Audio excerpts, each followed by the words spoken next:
Dave, good morning. Just wanted your opinion, your thoughts on the 100-year anniversary of the Negro Leagues. Um, it's an exciting day. I'm really excited, proud that Major League Baseball is honoring this 100-year anniversary. Um, the more people have learned, been educated about the Negro Leagues, and really the direct impact that it's had on Major League Baseball. You know, lights, whether it's playing a night, having women come to games, and obviously, it's talked about the players that from the Negro Leagues that impacted Major League. There's a lot, and there's many more other things, but I think that for Major League Baseball, is we're continuing to try to get people of color in this game, back in this game, to make this game as special and diverse as we possibly can. This is a step in the right direction. Speaking of special, Mookie Betts is quite a special player, and we've talked about that at length. I mean, this is a guy that has 6 home runs and 12 RBI in 9 games since returning to the lineup. Is he just a guy that doesn't seem to have a pulse other than just an even keel one? I think that it's very even keeled, and I think that he just plays the game to win. And when you layer that with a very special skill set, with the attention to detail, the preparation, which is consistent, you're going to be consistent, put up good numbers. And even when he wasn't playing well offensively or putting up those numbers, he was still impacting games. And, that's the difference between good players and great players. You have a really young battery today, 22-year-old Dustin May, 22-year-old Keibert Ruiz, who's making his major league debut. What are some of the exciting factors of that, and what are some of the challenges perhaps of that? Well, the exciting thing is you got a young player making his major league debut, and he's homegrown. I'm so excited for his wife, his baby, and his family back in Venezuela, and so great for the Dodgers. And Keibert's really grown, and to have a battery, a pitcher that he's familiar with, he's caught Dustin, gosh, almost 30 times, so there's familiarity there. So I love that exciting young battery. The challenge is just kind of making sure Keibert doesn't try to do anything different, and just kind of the signs and the game planning, something that we've kind of dipped his feet in over the last few months. But it's going to speed up at some point in time during the game. But he's not going to be perfect. He's not a finished product, but it's just really an exciting time for Keibert and the Dodgers. Thank you very much, Dave. Next question's from Dylan Hernandez. Go ahead, Dylan. Hey, Dave. How are you? Hi, Dylan. Just kind of following up a little bit on Alana's question about Mookie. Obviously, you've been around for a while now, and I think you've seen, right, the way the fans at Dodger Stadium have taken to guys over the years. Whether it be Puig, Bellinger. Just kind of wondering how do you think they would be reacting to what Mookie is doing right now? I think that you should have about 40,000 number 50 Dodger jerseys at Dodger Stadium. I will say that because they don't get to see him in person every day, you just can't appreciate what he does, running out to his position, on the bench, watching the game, talking to his teammates, making plays in person, the jumps on the baseball in the outfield, and the ground that he really covers out there. And obviously, how his teammates react to him when he gets a base hit or a homer, or how he reacts to the success of his teammates. And you're also seeing a little bit of what he's doing in the community, immersing himself, in Compton, which is today, and telling people now this is his home, and he wants to do right by the people in Los Angeles and greater Los Angeles. But I think that for me is one thing that I'm really bummed about, that we don't have fans. One of the reasons that we don't have fans, that they just can't appreciate him on a daily basis in person. Dave, when we talk to you and to your players about Mookie, the common theme is just kind of his consistency, just kind of the way he kind of gets after it every day. Yet at the same time, he seems to, right, he's a dynamic player, right? He's, right, the way the ball comes off his bat, the way he runs, the way, right, even I think he throws better than I think a lot of us knew. You know, kind of like, right, and those players tend to be more popular, right? The kind of the dynamic ones, you know, I think before you could go to point at guys like Matt Kemp, to guys like Puig. Could you remember the last time, you know, I think Mike Trout is probably a good example of this, of kind of blending the consistency with that kind of dynamism. And I'm just kind of wondering, in your experience of guys that you got to see up close, who was like the last guy maybe that was able to combine those two traits? You know what, Dylan? I had a good conversation with Trout yesterday, and the thing that my biggest takeaway is that first of all, to your question, I can't remember anyone like that or like Trout, and I say that because there's very few superstar players that are willing and eager to get coached.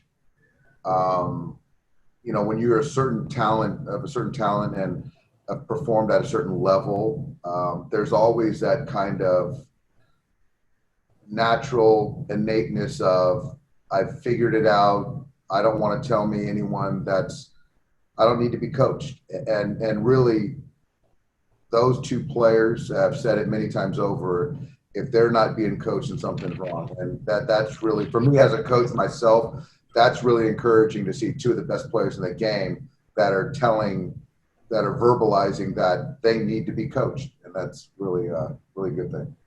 Well, you mentioned that you spoke to Trout yesterday. Did Mookie come up at all in that conversation? We were just talking about, you know, what a good player and what a nice addition he was to our ball club. Thank you, Dave. Yep. Next question is from Dave Assay. Go ahead, Dave. I'll stay on the topic of Mookie, Dave. And over the course of the years, there's been a lot of African-American players that kids can look up to who have been really good in this game. Do you feel like Mookie being here in Los Angeles and being the type of player he is can galvanize young kids now to have somebody to look up to in those inner cities here in Los Angeles and maybe across the country? Yeah, I absolutely do. And starting with Los Angeles, I just think that, you know, for ownership to come to an agreement with Mookie and have a player of color, obviously his skill set, his talent speaks for itself, but when you're a young kid of color and you're watching the Dodgers and you love the Dodgers, but you don't see anybody that looks like you, it's hard to identify as much. And so now for an organization that broke the color barrier to have a player of color, you know, on our ball club, you know, a black player and not a player from Latin America, which is still fantastic, they can identify more. And I think that, like you said, it does galvanize more, connects more the fan, the black kid in the inner city to the Dodgers, to Mookie. And I think there's only upside to that. You can understand the fact that there really hasn't been many players of Mookie's caliber that have been African-American that played here maybe since, you know, Matt Kemp. And, you know, LA has such a great history of African-American players from the inner cities of playing baseball. Is this something that has been long needed because of not only what he does on the field, but how committed he seems to be to helping those communities?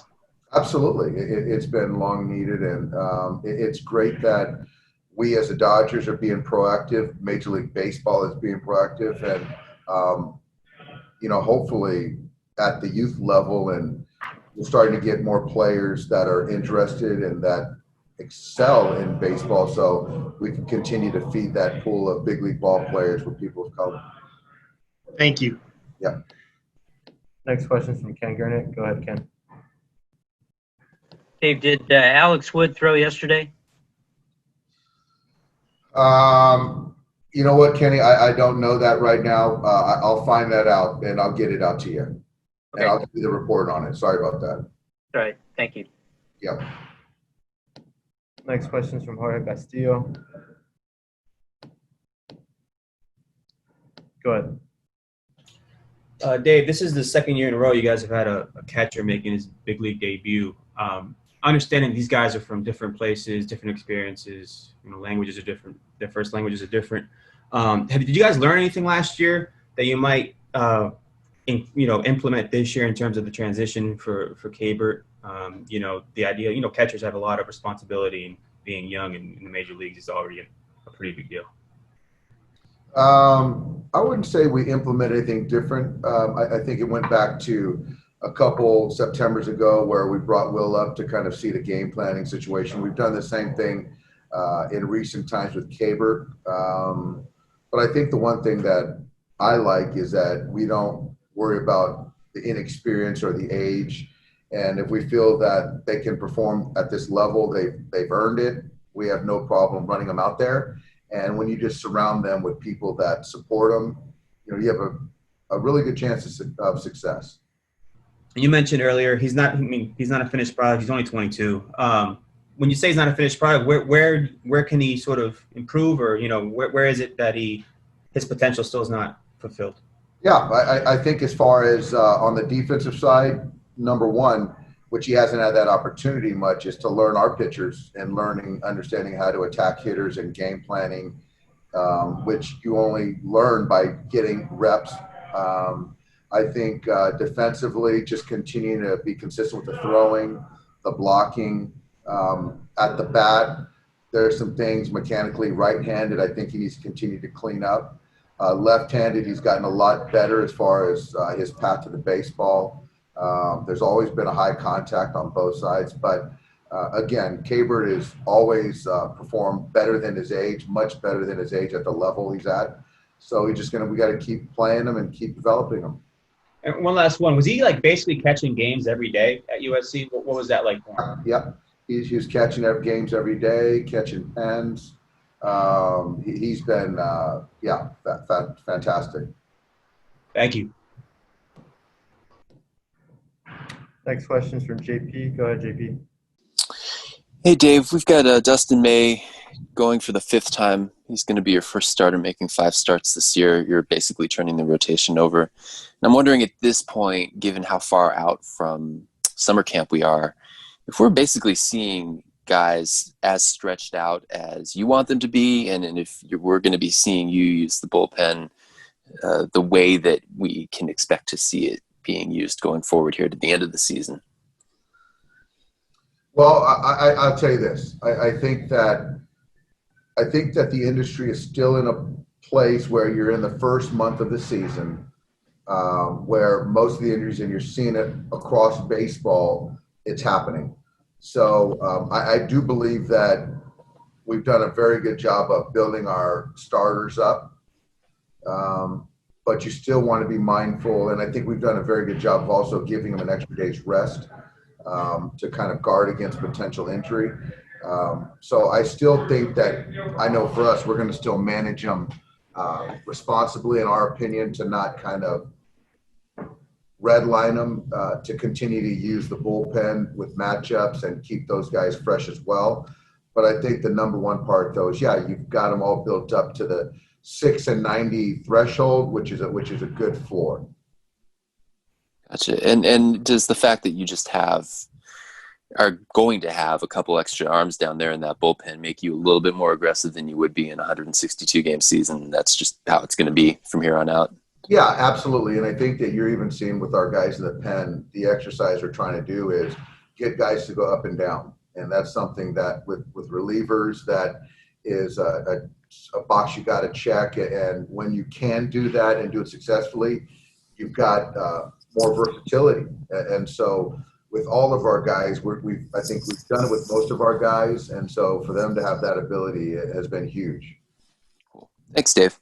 One thing I want to address Kenny's question is Alex played catch yesterday, and he's going to throw bullpen today. And then I got time for one more. Go ahead, Ron.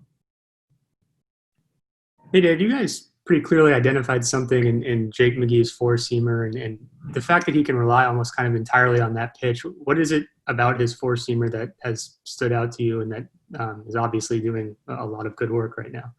Yeah, I mean, that's a credit to baseball operations, the pitching coaches, and obviously Jake executing. So it's just more of just a perceived rise to his fastball that is deceptive to hitters when it gets in the hitting zone.